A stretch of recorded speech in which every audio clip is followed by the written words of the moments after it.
My dad usually likes to give stories, and there's one of the stories that I have been reflecting about lately. He's not told it in a long time, but I've thought about it for a while because I think he wanted us to learn something, but I'm only coming to learn about it in adulthood, and I don't know how to get myself out of the loop.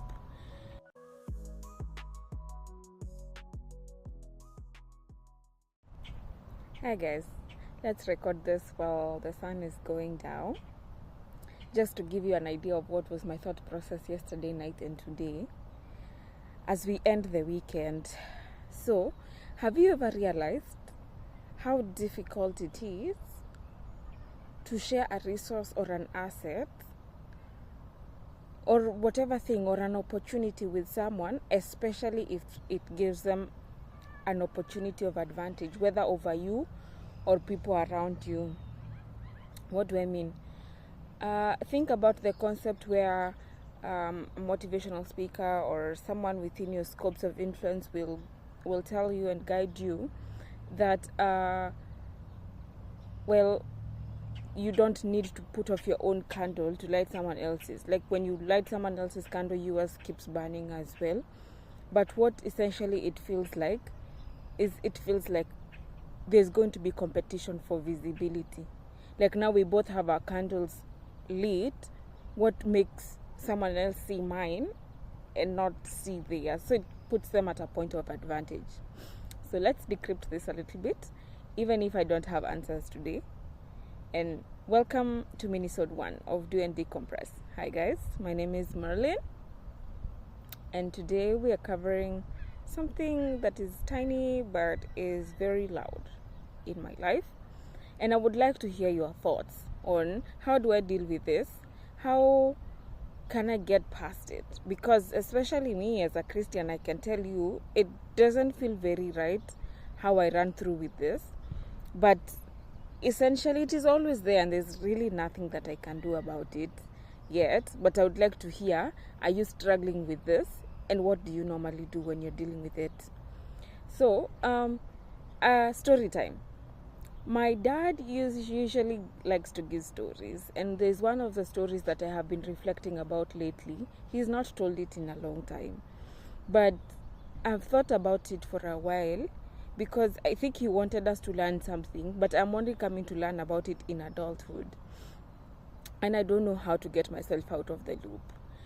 It's a story where he used to know someone who was a mechanic a long time ago.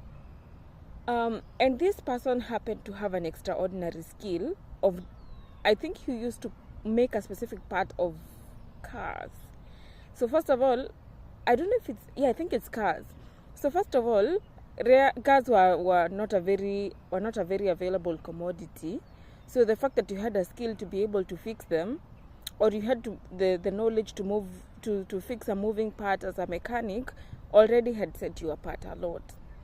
But the thing about this guy is he used to only fix the damages of any parts at night, and he used to fix them inside sacks. Like he used to fix them when there's no people. His theory was, if somebody knows that I'm doing this, then they learn, then they pose as competition, right? And to think about it, at this point, I feel like I understand the guy very much. So my dad would tell this story to help us understand that if you know you are able to do something, help somebody else. Don't necessarily keep it under the gutter, because what happened is this person died, and then they died with the skill, and then nobody else in the area could fix the mechanical parts that he used to fix. So he was like, at least he should have taught one person who would have taken it down the generations. But it's kind of like not the point that we necessarily have picked out from this story over the ages. We have always seen something, we've always laughed about it, and we have always thought, oh my goodness, yeah, he should have taught someone. When the story is said like that and it is reflecting somebody else, really, it's you're like, I wish. But with time, I have reflected. This is young adult me reflecting and realizing it is the same. This is something that used to happen to me, especially in high school and campus.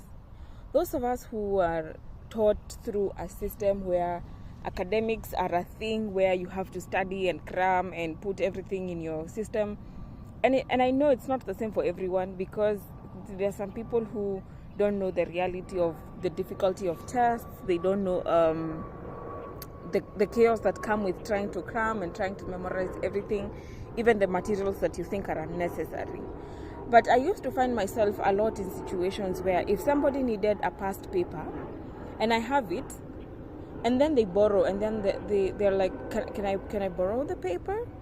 There is an internal conflict in my head about giving this paper, because in my mind I'm trying to justify it. I'm like, I worked hard to try and find these past papers, even when sometimes I didn't work hard. Somebody just gave it to me, or I just picked it up somewhere.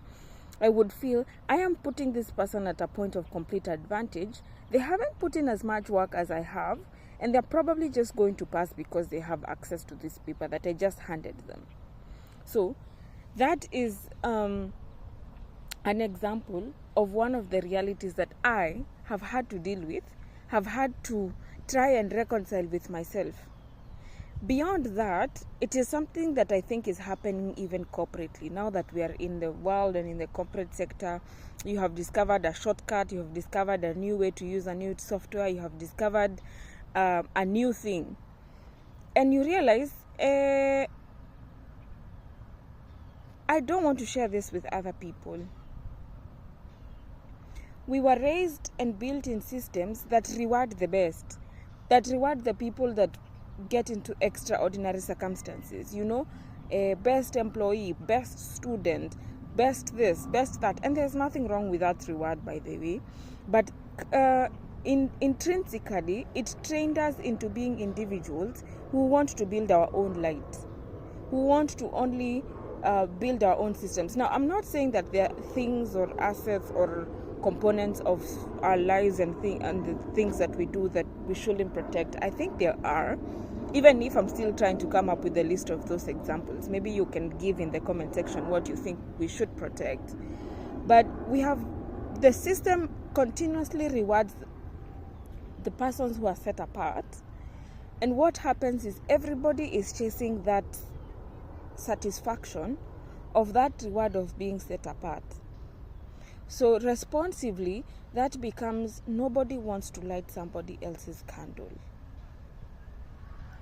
And while you might see in a lot of TikToks or in a lot of comment sections where people say the people at the top are not competing, they're sharing resources, it might not even be a social class thing. These are the systems that have built us. These are the systems that we have grown up in. And you wake up and you realize, this is harder than I thought. Like, in as much as I don't think that I am very mean, I tend to think that I have a specific magnitude of generosity, like as myself, even if it's not very good.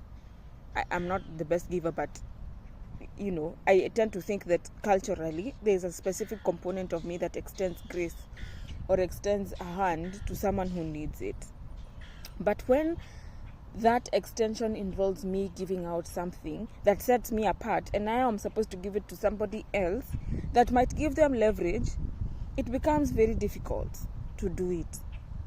So here I am, asking and ending with this question for today's session of Do and Decompress. How do I decompress around this? Because I want to know, how do I reconcile myself with being willing to give somebody else something that will put them at a point of advantage and be okay to live with it? How do I fix my mindset when this is already the system that we grew up in? All the same, help me complete this thought process. I'm your girl, Jam Eve, and for today's session of Do and Decompress, let us know in the comment section what it is that you think we can do to get over this. How do we decompress from this, guys? Let me know. So this was minisode 1, and till our next video, bye bye.